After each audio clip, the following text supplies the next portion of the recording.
Yaman. Yaman. Assalamualaikum warahmatullahi wabarakatuh. Waalaikumsalam warahmatullahi wabarakatuh.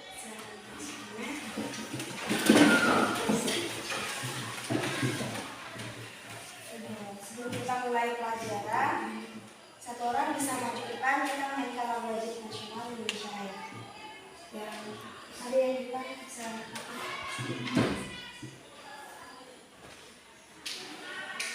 Yang lainnya berdiri. Menyanyikan lagu Indonesia Raya, Indonesia Raya. Kalau naik, mulai. Indonesia tanah airku, tanah tumpahnya. Indonesia Raya. Terima kasih. Makan dulu.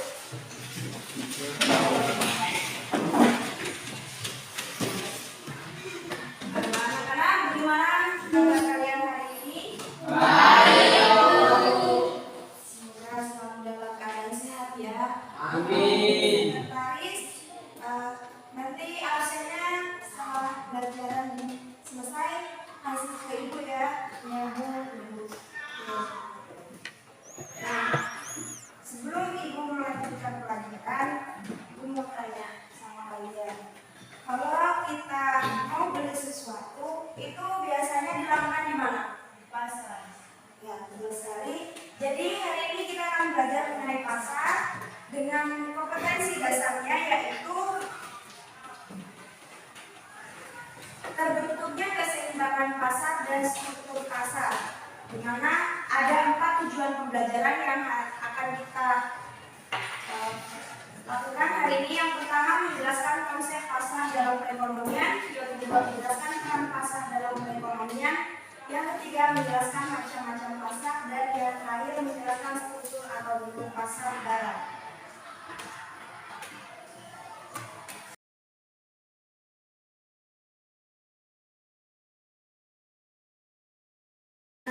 Dari keempat tujuan pembelajaran ini, kalian dituntut untuk mampu menjelaskan yang pertama, konsep pasar dalam perekonomian, yang kedua, peran pasar dalam perekonomian, yang ketiga, macam-macam pasar, dan yang terakhir, bentuk dan struktur pasar. Sebelum ibu masuk ke poin pertama, menjelaskan konsep pasar dalam perekonomian, siapa yang tahu apa itu pasar? Silakan. Pasar adalah tempat jual beli. Ada yang lain?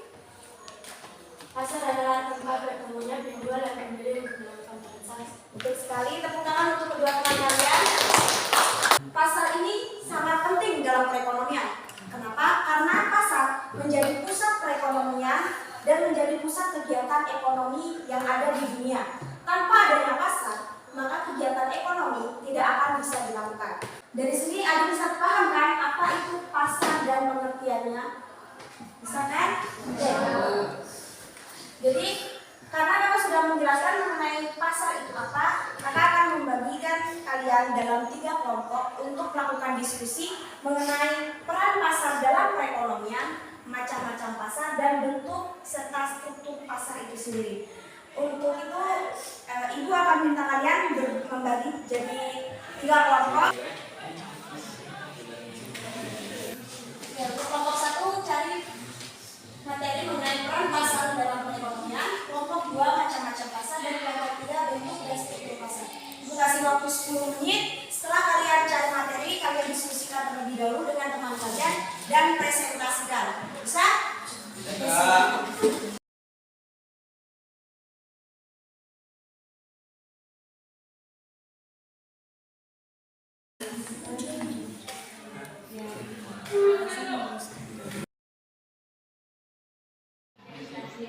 Kami memberi kesempatan untuk membaca hasil diskusi kami. Coba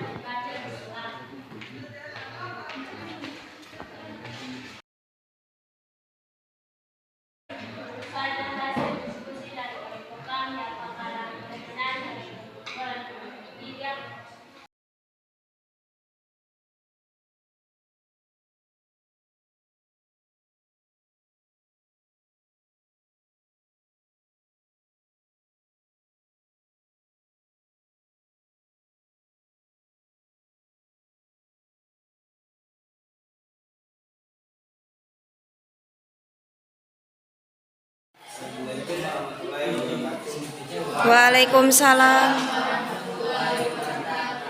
Kami dari kelompok 3 akan mempresentasikan hasil kerja kami di sini kepada pembaca dan silakan. Demikian hasil presentasi kami. Kami menutupi dengan Assalamualaikum warahmatullahi wabarakatuh. Waalaikumsalam warahmatullahi wabarakatuh. Dan sudah melakukan diskusi, tepuk tangan untuk diri tangan. Diskusi yang baik dan berjalan dengan baik juga. Nah, tadi Ibu sudah mengambil pertanyaan-pertanyaan dari setiap kelompok. Dari kelompok pertama, Ibu akan mengumpulkan pertanyaan. Tadi ada 2 pertanyaan yang diberikan. Yang pertama, apa peran penting pasar dalam perekonomian? Nah, perlu kita ketahui, pasar itu merupakan salah satu pusat dari kegiatan ekonomi. Maka dari itu, peran pasar itu sangat penting. Yang pertama, menjadi dapat mengurangi pengangguran karena dengan pasar ini mampu menyerap tenaga kerja, yang dimana dengan penyerapan tenaga kerja ini nantinya pengangguran yang ada dalam suatu negara itu akan berkurang. Yang kedua, sebagai tempat di mana kegiatan ekonomi berlangsung, karena dalam pasar produsen dan konsumen itu saling berinteraksi untuk melakukan kegiatan sehari-hari, di mana produsen menjual barangnya untuk pemenuhan kebutuhan konsumen dan konsumen membeli barang untuk memenuhi kebutuhannya. Dan pertanyaan kedua dari kelompok 1, kenapa sampai pasar menjadi salah satu pusat perekonomian? Karena di pasar kita dapat melihat interaksi antara penjual dan pembeli yang sudah dijelaskan tadi. Konsumen memenuhi kebutuhan sehari-hari dan produsen itu memberikan barang atau jasa untuk pemenuhan kebutuhan dari konsumen. Bisa jelas ya pertanyaannya dari kelompok 2 dan 3 yang diberikan ke kelompok 1? Jadi lanjut yang untuk diskusi kelompok 3 ada 2 pertanyaan juga. Yang pertama, apa itu pasar konkret dan apa itu pasar abstrak? Pasar konkret ini bisa dikatakan sebagai pasar nyata. Jadi pasar nyata itu pasar yang interaksi antara penjual dan pembeli itu dilakukan secara langsung, nyata. Contohnya seperti apa? Nah, betul sekali, pasar Mardika. Itu kan interaksi penjual dan pembeli dilakukan secara langsung, dan artinya pasar tersebut dikatakan sebagai pasar konkret atau pasar nyata. Sedangkan pasar abstrak merupakan pasar di mana kegiatan interaksinya dilakukan secara tidak langsung. Ada yang tahu pasar abstrak yang dilakukan secara tidak langsung itu seperti pasar apa? Betul sekali, pasar online. Nah, dari pertanyaan kedua, pasar yang sering kita jumpai. Kalau pasar yang sering kita jumpai itu biasanya pasar nyata atau pasar konkret. Kenapa? Karena dengan pasar nyata atau pasar konkret ini kita bisa melakukan interaksi secara langsung. Contohnya di Mardika, kita membeli barang, kita berinteraksi dengan penjual, kita melakukan menawar barang sehingga adanya kesepakatan harga antara penjual dan pembeli. Untuk pertanyaan dari kelompok 1 dan kelompok 3 bisa dipahami? Bisa, Bu. Oke. Lanjut pertanyaan dari kelompok yang diberikan kepada kelompok 3. Yang pertama, apa contoh dari pasar persaingan tidak sempurna? Untuk contoh dari pasar persaingan tidak sempurna ini adalah saham, pasar saham. Jadi kenapa sampai pasar saham menjadi contoh pasar persaingan tidak sempurna? Karena pada pasar saham ini harga saham itu bisa dipengaruhi oleh beberapa faktor.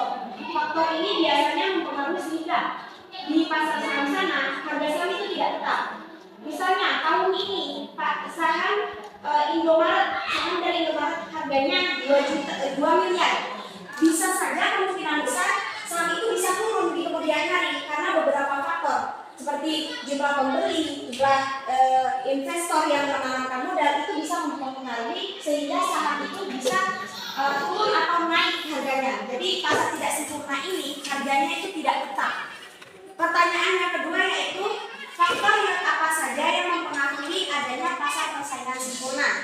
Yang pertama adanya penjual dan pembeli. Kita bisa tahu bahwasanya pasar itu harus ada penjual dan pembeli. Kalau tidak ada penjual dan pembeli, maka tidak akan adanya pasar. Begitupun pasar persaingan sempurna. Harus adanya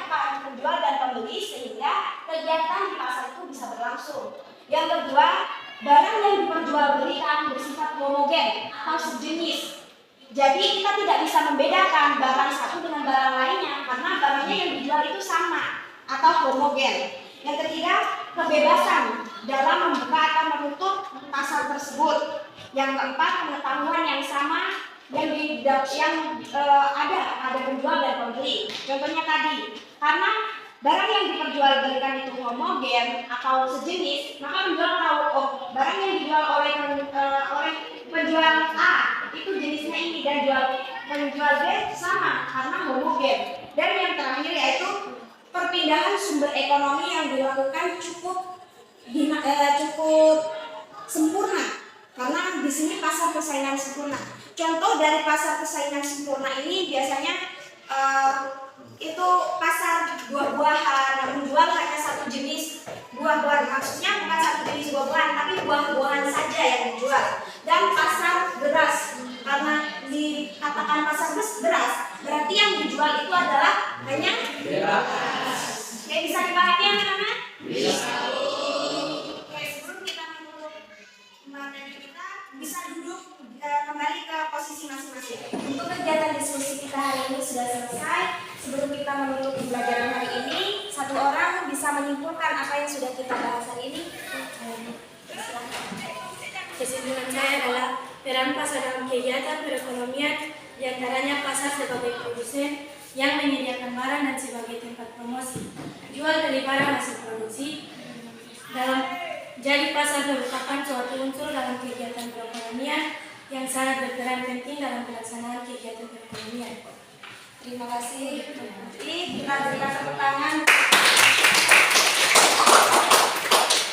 Jadi pembelajaran hari ini sudah selesai, diskusi yang dilakukan juga sudah baik. Ibu rasa kalian bisa memahami pembelajaran hari ini dan untuk kedepannya semoga kita bisa lebih baik lagi dalam hal pembelajaran dan apabila ada yang kurang dimengerti bisa ditanyakan lagi.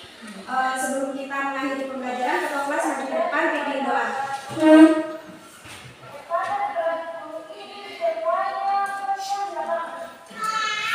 Teman-teman, sebelum kita mengakhiri pelajaran hari ini, mari kita sama-sama membaca doa. Berdoa mulai.